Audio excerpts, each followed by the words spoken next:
गुरुजी के सामने किस प्रकार अधीन रहे। गरीबदास जी परमात्मा भी कहते हैं, गरीबदास जी भी कहते हैं अपने भगवान कबीर जी की के द्वारा प्राप्त ज्ञान को, गुरुद्रोही की पैड़ पर जय पग आवे बीर, 84 निश्चय पड़े है सतगुरु कहें कबीर। जो गुरु जी का विरोधी हो जाता है, गुरुद्रोही बन जाता है, जो नाम त्याग जाता है, फिर अपने ढंग से बकवाद करता है, गुरु जी की निंदा करता है, वो गुरुद्रोही कहलाता है। और उसका फिर आपने संग नहीं करना, उसके साथ बात भी नहीं करनी चाहिए। तो उसके विषय बताते हैं, गुरुद्रोही की पैड़ पे जय पग आवे बीर, यानी उसके कदम में कदम नहीं मिलावे, पैड़ पे पैड़ रखना, उसका सहयोग संग नहीं करे, उसकी बातों की हाँ में हाँ नहीं मिलावे। तो कहते हैं गुरुद्रोही की पैड़ पे जय पग आवे बीर, 84 निश्चय पड़े सतगुरु कहें कबीर।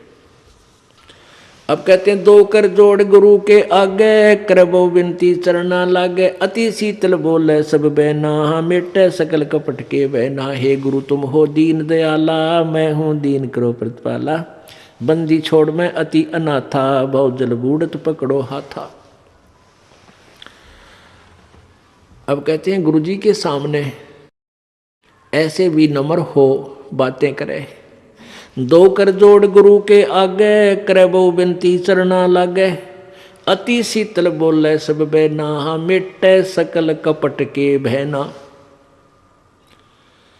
और कैसी याचना करे, हे गुरु तुम हो दीन दयाला, मैं हूं दीन करो प्रतिपाला, बंदी छोड़ मैं अति अनाथा, भवजल बूढ़त पकड़ो हाथा।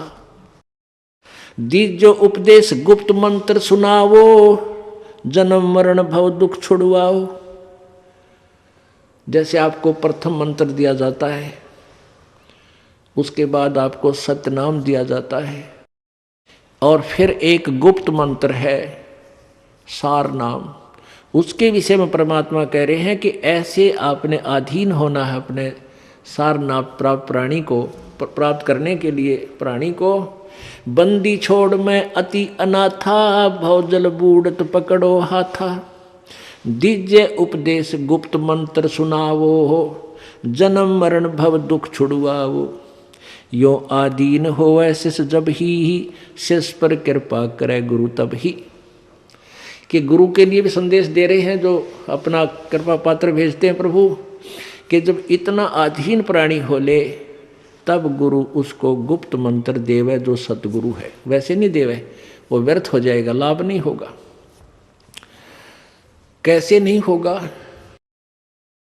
जैसे एक समुद्र में सीप होती है, सीप, और उस सीप में एक प्राणी होता है, जैसे आपने शंख देखे होंगे, शंखले से इस टाइप का ये जीव का ऊपर कवर होता है।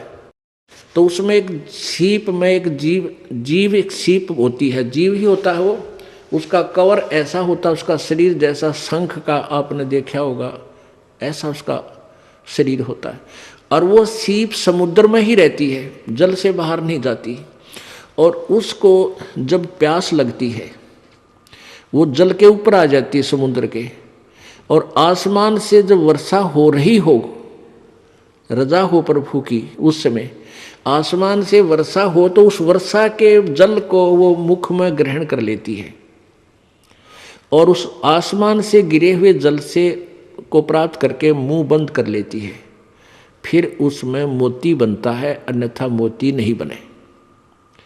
अब जब उस सीप का मुंह बंद हो और वो जमीन समुद्र के ऊपर तैर रही हो, जब कहते हैं सारा सामान बरस जा, मोती नहीं बन सकता।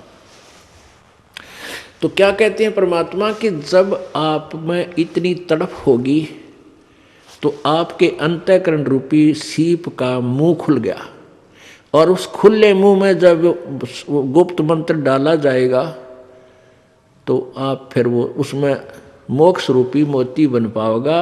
अन्यथा अगर आपका अंतःकरण का मुंह नहीं खुला, चाहे कितनी बार वो मंत्र दे दें, आपका कति काम नहीं आएगा। तो यहाँ क्या कहते हैं, यो आदीन होवे शिष जब ही, शिष पर कृपा करे गुरु तब ही। गुरु से शिष जब दीक्षा मांगे है, मन कर्म वचन धरे धन आगे।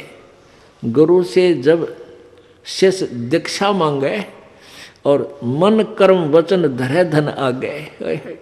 मन कर्म वचन से तो आपकी सच्ची लगन हो और धरे धन आगे, यानी जितनी भी आपकी दीक्षा योग्य तो आप चाहते पूजा 10 2 4 10 रुपये वो अवश्य उसमें दे। कहने का भाव ये है। ऐसी प्रीत देखे गुरु जब ही, गुप्त मंत्र कहे गुरु तब ही। भक्ति मुक्ति को पंथ बतावे है, बुरो होण को पंथ छुड़ावे। ऐसे शिष उपदेश ही पाई, होए दिव्य दृष्टि पुरुष पै जाई। इस भाव से जो गुरु से दीक्षा लेगा, मंत्र प्राप्त करेगा, तो फिर उस पुण्यात्मा की दिव्य दृष्टि प्राप्त होगी और परमात्मा के पास पहुंच जाएगा। गंगा यमुना बद्री समेते, जगन्नाथ धाम हैं जेते। भर में फल प्राप्त हो न जेतो, गुरु सेवा में फल पावे ते तो। गुरु मातम को वार न पारा, वर्णे शिव सनकादिक और अवतारा। गुरु को पूर्ण ब्रह्म कर जाने, और भाव कभू नहीं आने। ओहो, गुरु को परमेश्वर पूर्ण ब्रह्म ही माने और भाव कभू नहीं आने। जिन बातन से गुरु दुख पावे, तिन बातों को दूर बहावे। अष्ट अंग से दंडवत प्रणामा, संध्या प्राप्त करे निष्कामा। 8 अंग से दंडवत प्रणाम करे लंबा लौट के, निष्कामा बगैर किसी मनोकामना के, केवल अपना शिष्य का कर्तव्य जानकर। तीर्थ व्रत सब करे आवे, गुरु चरणों फल तुरंत ही पावे। चरणामृत कदाचित पावे है, 84 कटे लोग सिधावे। कोटिक जब तब करे करावे, वेद पुराण सभे मिल गावे। गुरु पद रज मस्तक पर देवे, सो फल तत्काल ही लेवे। अब क्या बताते हैं? कोटिक जब तब करे करावे, चाहे जप कर ले किसी भी मंत्र का, गुरु जी बगैर पूरे संत से लिए हुए, और वेद पुराण सभे मिल गावे, यानी सभी यही बताते हैं। गुरु पद रज मस्तक पर देवे, सो फल तत्काल ही लेवे। अब गुरु जी के पास आगे हैं तो रज मस्तक पर आप लागी, यानी गुरु जी का आशीर्वाद प्राप्त हुआ, उपदेश मिल गया, फिर भक्ति करे तो सब फल इसी भक्ति और नाम में आपको मिलेंगे। परमात्मा कहते सुमन से भला होगा, ना तो भला ना हो। यानी गुरु जी से उपदेश ले, फिर भक्ति करे, सुमन करे। आगे क्या बताते हैं? सोए गुरु सत जो सार चिनावे, यम बंधन से जीव मुक्तावे। अब गुरु भी वही है जो सार नाम देवे। सोए गुरु सत जो सार चिनावे, वही गुरु सच्चा है जो सार चिनावे, यानी तत्व ज्ञान बतावे और सार शब्द तक देने का अधिकारी हो, और यम बंधन से जीव मुक्त आवे। गुरुपद सेवै बिरला कोई, जा पर कृपा साहिब की होई। कहते हैं गुरु की पद, पद माने पद्धति, पद्धति माने वे ऑफ वर्शिप, पूजा की विधि। जो सतगुरु पूजा की विधि बताता है, उसकी सेवा, उसकी पूजा, वो साधना वही व्यक्ति कर सकेगा जिस पर प्रभु राजी होगा। और प्रभु किस पर राजी होगा? मम भक्ता मत मम आत्म सोई, वाके हृदय रहूं समोई। अब परमात्मा किस पर प्रसन्न रहेगा? कि गुरु भक्ता मम आत्म सोई, गुरु का भक्त वो मेरी आत्मा, और उसके हृदय में मैं वहाँ विद्यमान रहूँगा। परमात्मा अच्छे, परमात्मा की शक्ति से वहाँ हमारे अंदर प्रवेश रहेगी। तो जैसे सूर्य एक स्थान पर है, और जैसे हमने आजकल ये सूर्य ऊर्जा के, सौर ऊर्जा के यंत्र ला रखे हैं, वो छत पर लगा दिए जाते हैं। उससे सूर्य से गर्मी ग्रहण करता है और नीचे पानी उबाल रहा है, चाय बना रहा है, दूध बना रहा है। तो वो सूर्य की जो शक्ति उसमें आई, उसने संग्रह किया, वो उसमें वो आने का रास्ता है और वो डिफेक्ट हो गया तो फिर सूर्य वहीं है, कोई काम नहीं करेगा।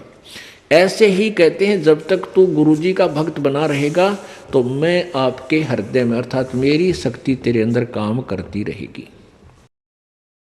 तो यह कहते हैं गुरुपद सेवै बिरला कोई, जापै कृपा साहिब की होई, क्योंकि काल डगमग कर ले जाता है और गुरुजी के पद, गुरुजी की पूजा, गुरुजी द्वारा बताई गई भक्ति विधि, वो पद बोलते हैं इसको। कोई बिरला ही इसको करेगा जिस पर कृपा मालिक की होगी। आप देख लो अरबों खरबों मनुष्य हैं इस पृथ्वी पर, अरबों खरबों मानव हैं, उनमें से कितनी पुण्यात्मा है जो भगवान के इस यथार्थ मार्ग को स्वीकार किए हुए हैं। परमात्मा इसी विषय में कह रहे हैं, गुरुपद सेवै बिरला कोई, जापै कृपा साहिब की होई, गुरु महिमा सुखदेव जो पाई, ही चढ़वी मान बैकुंठा जाई, गुरु बिन वेद पढ़ै जो प्राणी, समझे न सार रहे अज्ञानी। अब जैसे कहते हैं गुरु गुरु में भेद है, गुरु गुरु में भाव, सोए गुरु सराइये, जो सार शब्द लखावे दाव। अब जैसे सुखदेव जैसों ने भी गुरु बनाए, राजा जनक को गुरु बनाया। राजा जनक केवल स्वर्ग तक जाने पहुंचाने वाले ही टिकट बना सकता था और वो सुखदेव ऋषि ने बनवाली स्वर्ग तक चला गया, वो भी गुरु के बिना नहीं जा सका। पहले ये स्वयं पूर्व जन्म की सिद्धि थे, पूर्व जन्म की कमाई भक्ति से वैसे स्वर्ग भी जाता था, लेकिन स्थायी स्थान नहीं मिलता था वहाँ पर। इसको वापस भेज दिया गया कि यहाँ आने का तो अधिकारी नहीं है विष्णु लोक में। फिर इसको बताया गया कि तू गुरु बना और गुरु के आदेश से भक्ति कर, फिर तू मेरे पास स्वर्ग में तुझे स्थान मिलेगा। क्या बताते हैं, गर्भ योगेश्वर गुरु बिना लाग्या हर की सेव, कह कबीर बैकुंठ से वो फेर दिया सुखदेव। राजा जनक गुरु कियो फिर कीने हर की सेव, कह कबीर बैकुंठ में उल्ट मिले सुखदेव। अब जैसे यहाँ तक की भक्ति जो अपने स्वर्ग ब्रह्म लोक तक की भी करनी है तो भी इनके गुरु ही बनाने पड़ते हैं। तो इन गुरु गुरु में भेद है, गुरु गुरु में भाव। एक तो प्राइमरी का टीचर अध्यापक 5वीं कक्षा तक पढ़ावे, एक 10वीं तक का टीचर है, एक लेक्चरार है। तो कहते हैं गुरु गुरु में अंतर है। तो कबीर परमात्मा सतगुरु है। गुरु बिन वेद पढ़े जो प्राणी, समझे न सार रहे अज्ञानी। पुण्यात्माओं, अभी तक वेदों को सत्य मानने वाले, वेदों के ऊपर आश्रित ये ऋषि महर्षि ब्रह्मा विष्णु महेश तक भी वेदों को नहीं समझ सके। और कबीर परमेश्वर ने आकर के इन वेदों का ज्ञान अपनी सिंपल लैंग्वेज में पहले ही दे रखा था। अब इस दास पे कृपा करी, उन वेदों को देखा, गीता जी को देखा, तो परमात्मा की वाणी में जो पहले ज्ञान लिखा था वो वेदों और गीता से मेल खाता है। और उसके विपरीत जो अन्य ऋषि महर्षि वेदों के आधार पर जो अपने अनुभव की पुस्तकें लिखे हुए हैं, उन्होंने ज्ञान बताया है, वो सारा वेदों के विपरीत है। तो इस विषय में परमात्मा आप ही बता रहे हैं कि गुरु बिन वेद पढ़े जो प्राणी, और समझे ना सार रहे अज्ञानी। पुण्यात्माओं, आज का सत्संग कहाँ से प्रारंभ हुआ था? सतगुरु गुरु गुरु गोविंद दोनों खड़े, किसके लागू पाए, बलिहारी गुरु अपना, जिन गोविंद दियो मिलाए।